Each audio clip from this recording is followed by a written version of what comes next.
કૌશલ્યા એક ગામનું નામ રોશન કરવા માટે ગયો છે અને ગામના માણસોએ આ બધું શીખવું જોઈએ.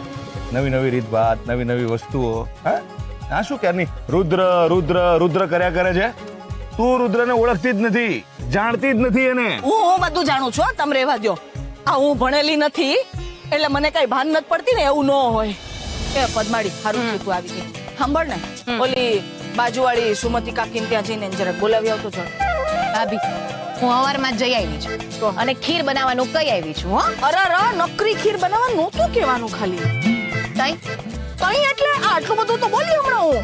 એમાંથી ખીર, દૂધ પાક, માવાન પેંડા, શીરો, લાપસી બધું જ બનાવડાવવાનું હતું.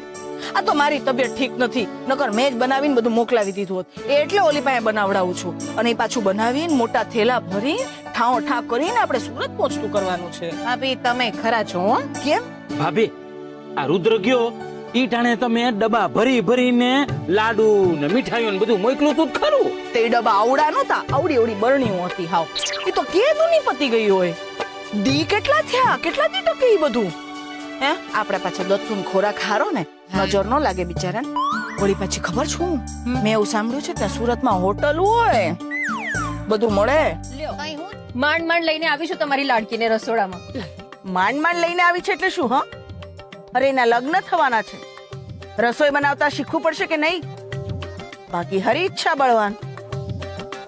ના હા, બટ ફોઈ મને રસોઈ બનાવવામાં કોઈ ઇન્ટરેસ્ટ નથી.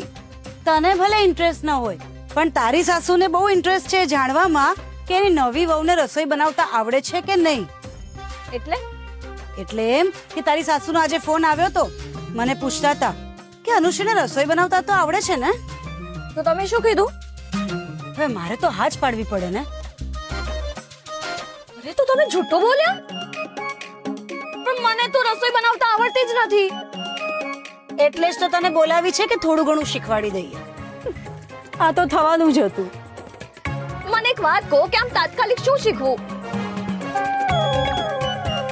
પૂરી અને બટેટાનું શાક. પૂરી? હા, પૂરી. પહેલા તારે પૂરી બનાવતા શીખવું પડશે અને પછી તળતા પણ. અરે યાર, મારી પાસે આ બધું કરાવીને મારી સાસુને શું મળશે? મમ્મી નહીં, પ્લીઝ, મારાથી નહીં થાય આ બધું. કેમ નહીં થાય? હા, અરે એકવાર તો ટ્રાય કર. હું તો કઈને થાકી કે ક્યારેક તો રસોડામાં આવ, રસોઈ બનાવતા શીખ. આપણા ને પારખા એ પારખા, પછી ભોગવજે બધું. મમ્મી જુઓ ને, ફાઈબા કેવું બોલે છે. તારી ટ્રેનિંગ શરૂ. આવ આવ ને બેટા, આવ. જો આ લુઓ લે ને આવી રીતે ગોળ ગોળ કર પેલા.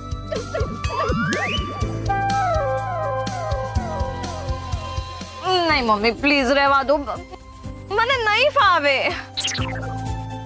પપ્પા, અનુ ઓ પપ્પા, ઓ પપ્પા,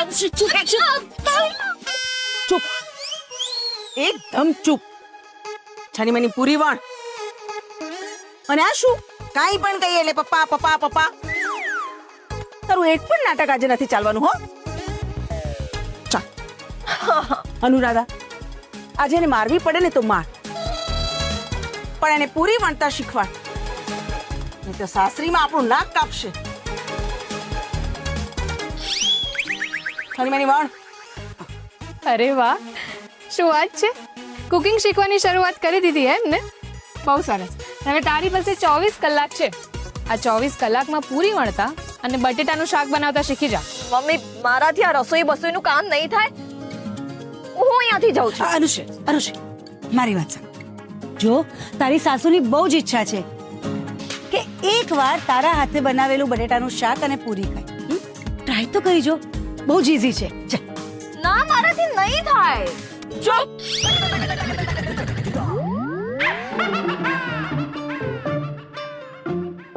આમ બધો ગુસ્સો શું કામ કરો છો?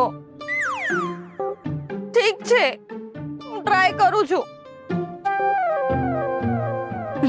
Very good. ચાલ, હું શીખવાડી દઉં તને. આવ.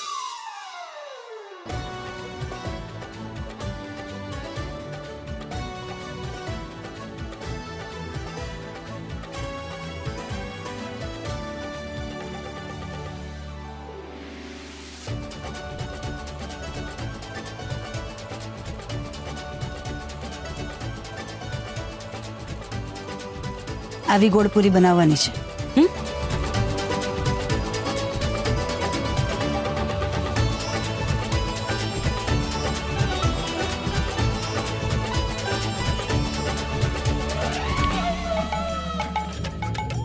આટલું બધું નહીં, પરોઠા નથી બનાવવાના, પૂરી બનાવવાની છે. કર, અડધો કર, જરાક લે.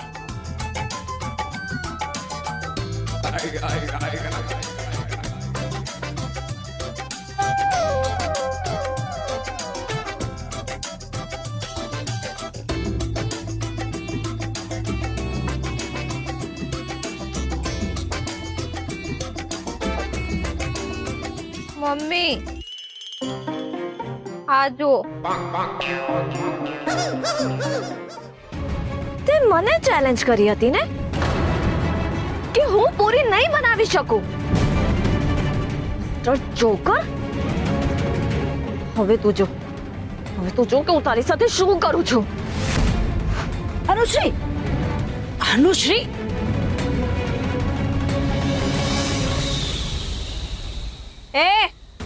એ બ્રહ્મચારી,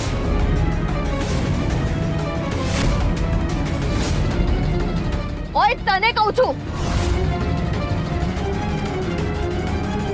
અરે ઊભો થા. જો અહીંયા જો, શું કીધું હતું તે કે હું ક્યારેય પૂરી નહીં બનાવી શકું. આ જો, આ પૂરી મેં બનાવી છે. જો કેરફુલી જો. સાચે તમે બનાવી છે? હા, મેં બનાવી છે. હે?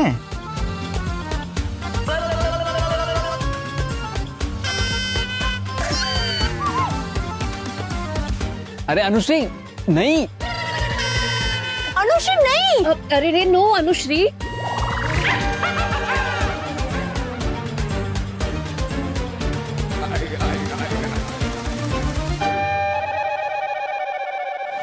અનુશ્રી, અનુશ્રી, મને તો એ નથી સમજાતું કે એ માણસ ઘરમાં આવ્યો કઈ રીતે. પાક્કું તો મને પણ નથી ખબર, પણ જે દિવસે મારી મહેંદી હતી ને એ જ દિવસે એ ઘરમાં ઘૂસ્યો છે. અરે પણ આમ એ તારા ઘરમાં કઈ રીતે ઘૂસી શકે? અરે પણ તને શું પંચાયત છે? અને એમ પણ અનુશ્રી અને એ માણસ વચ્ચે શું સંબંધ? અનુશ્રી, તું આની કોઈ પણ વાત પર ધ્યાન ના આપતી. અનુશ્રી, અનુશ્રી, અનુશ્રી, હા, ક્યાં ખોવાઈ ગઈ છે? શું વિચારે છે? હું એમ વિચારું છું કે એ માણસ મારા ઘરમાં કરી શું રહ્યો છે. હું જ્યારે પણ એને જોઉં છું ને મારું લોહી ઉકળી જાય છે. અરે જરા શાંત થઈ જા. અરે કેવી રીતના શાંત થઉં? મને તો મન થાય છે કે ચાબુક લઈને અને સટક સટક કરીને એને જોડી નાખું અને નાઉ આઈ વિશ કે પૂરી એના ગળામાં ઝટકી ગઈ હોત અને ત્યાં જ એના શ્વાસ પૂરા થઈ ગયા હોત. કરેક્ટ, એકદમ બરાબર. હાથે છે ને એક પછી એક પૂરી એના મોઢામાં ઠૂસીને બહુ સારું કામ કર્યું.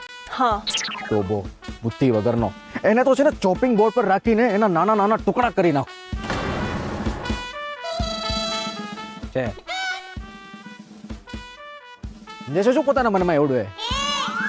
કોણ છે?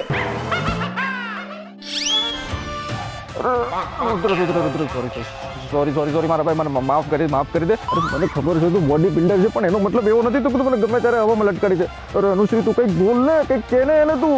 અરે જો સોરી મારા ભાઈ, મને નીચે ઉતાર પ્લીઝ. નીચે ઉતારે ને, નહીં તો અત્યારે જ તને આ ઘરમાંથી કાઢી મૂકીશ.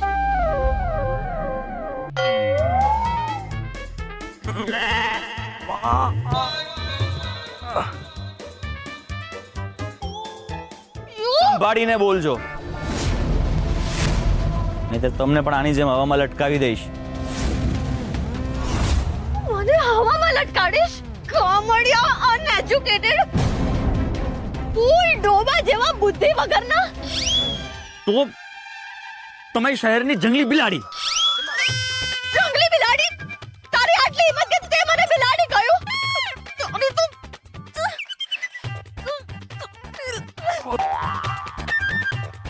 અનુશ્રી, અનુશ્રી, શાંત થઈ જા.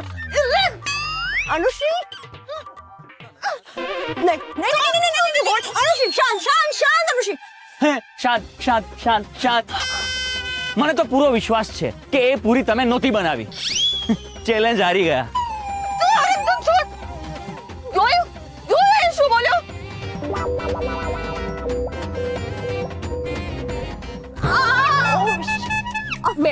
બેસી જા. ક્યારની કહું છું કે શાંત થઈ જા, પણ નહીં માને બીજા. મમ્મી મટી જશે, થોડી વારમાં મટી જશે. આરામથી. આ તો મમ્મીના ફોનની રિંગ છે યાર. એક તો એ પણ છે ને ગમે ત્યાં ફોન છોડી દે છે.